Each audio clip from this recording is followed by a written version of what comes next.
Greetings to all attendees of the Systems, Man, and Cybernetics 2021 conference. My name is Tyler Grear, and I will be speaking today. I'm a PhD student in bioinformatics with the BioMolecular Physics Group here at the University of North Carolina at Charlotte.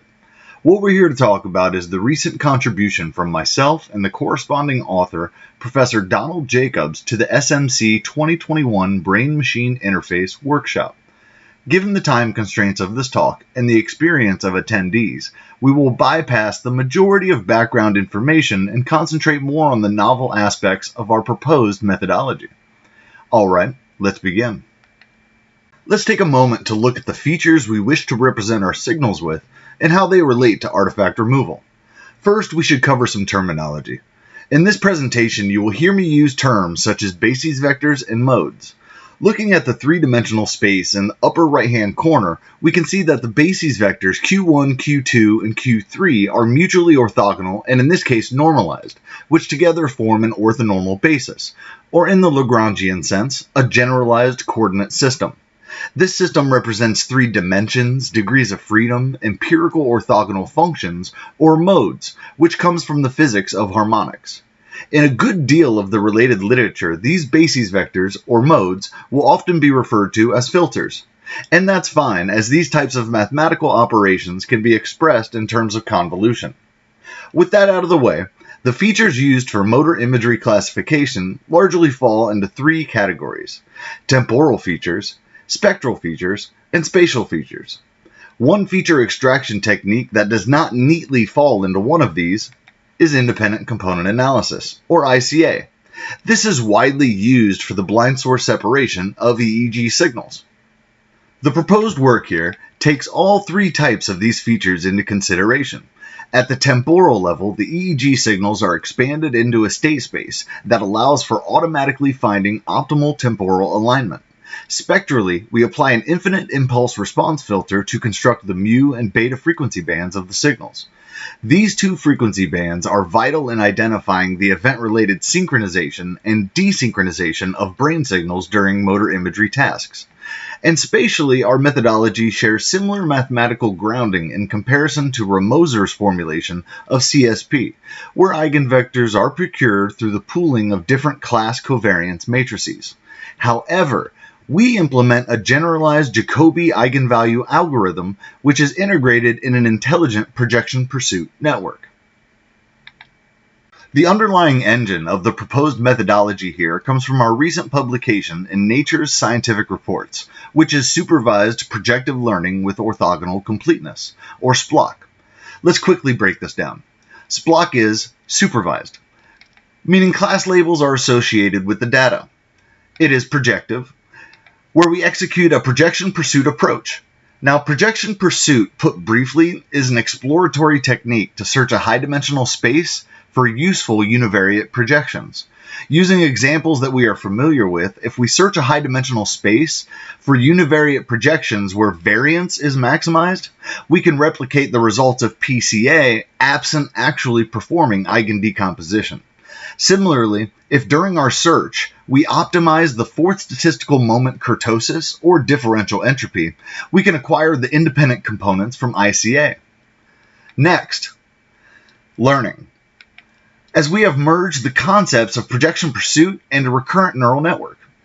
And lastly, orthogonal completeness.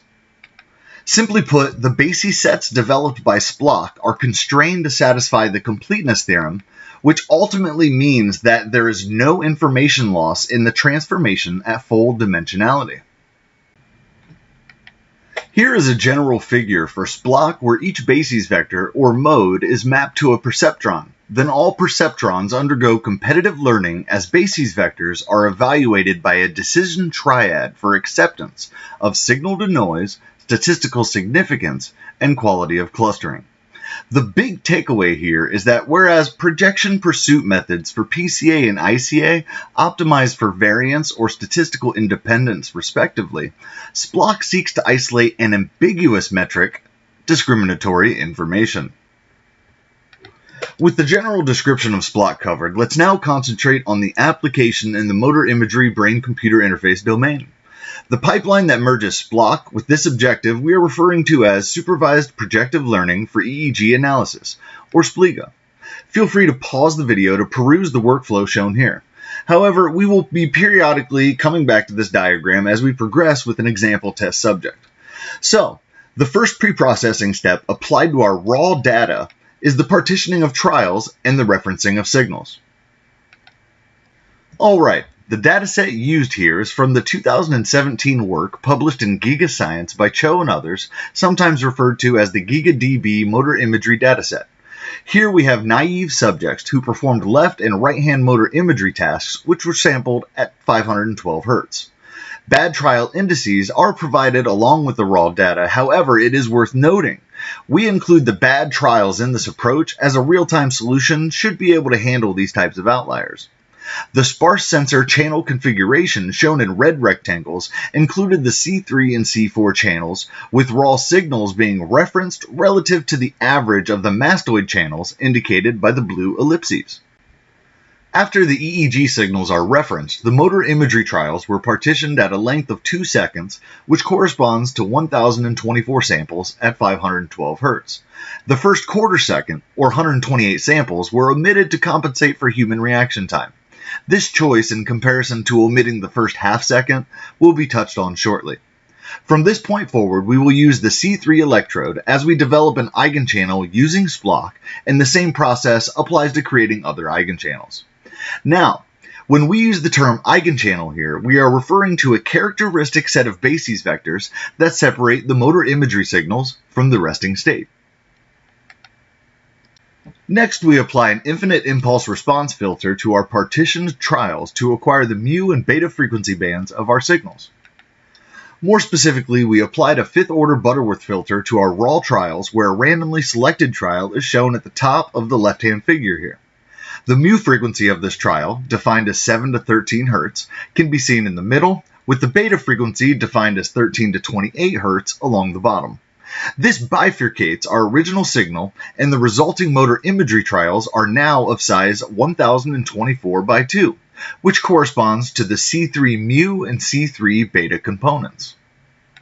From here onward, the mu and beta components will be dealt with separately, so we now have trials from both bands. Next, in step B, we expand our trials into a state space. Here we applied a sliding window approach. Taking our primary window of 1024 samples, we construct windows or state vectors that are of size 768 samples, which corresponds to 1.5 seconds.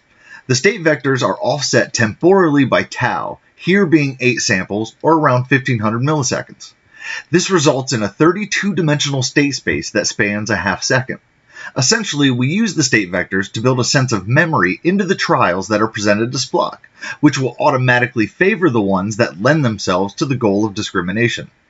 After this procedure, each motor imagery trial is now of size 2 by 768 by 32, where each plane represents a different frequency band that is presented to SPLOCK independently, as we can see in step C.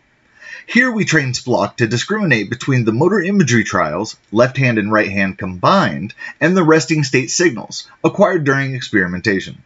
Let's take a look at the output from this step. One of the primary outputs from SPLOCK is the basis vector spectrum as shown along the top here with A for C3 mu and C for C3 beta. Let's break down the basis vector spectrum on the left hand side here.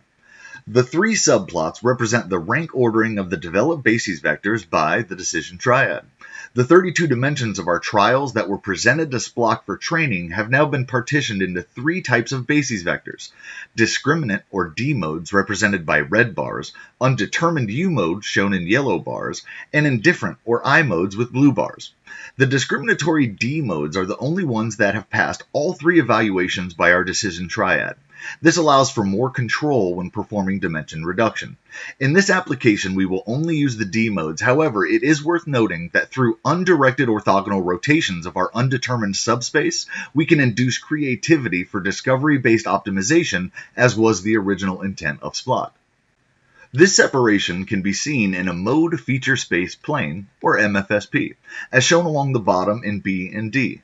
We construct the MFSPs by projecting along a single D mode, then we extract the emergent features, the mean and standard deviation.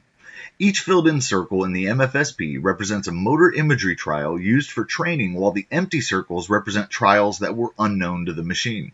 The solid black circles indicate the resting state trials, and as we can see, perfect separation between motor imagery and resting state is achieved, and this is the case for all D modes, which each have an associated MFSP.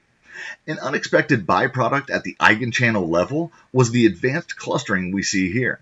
This is interesting as the machine was not informed, by way of labeling, that there were two distinct motor imagery classes for left and right-hand tasks.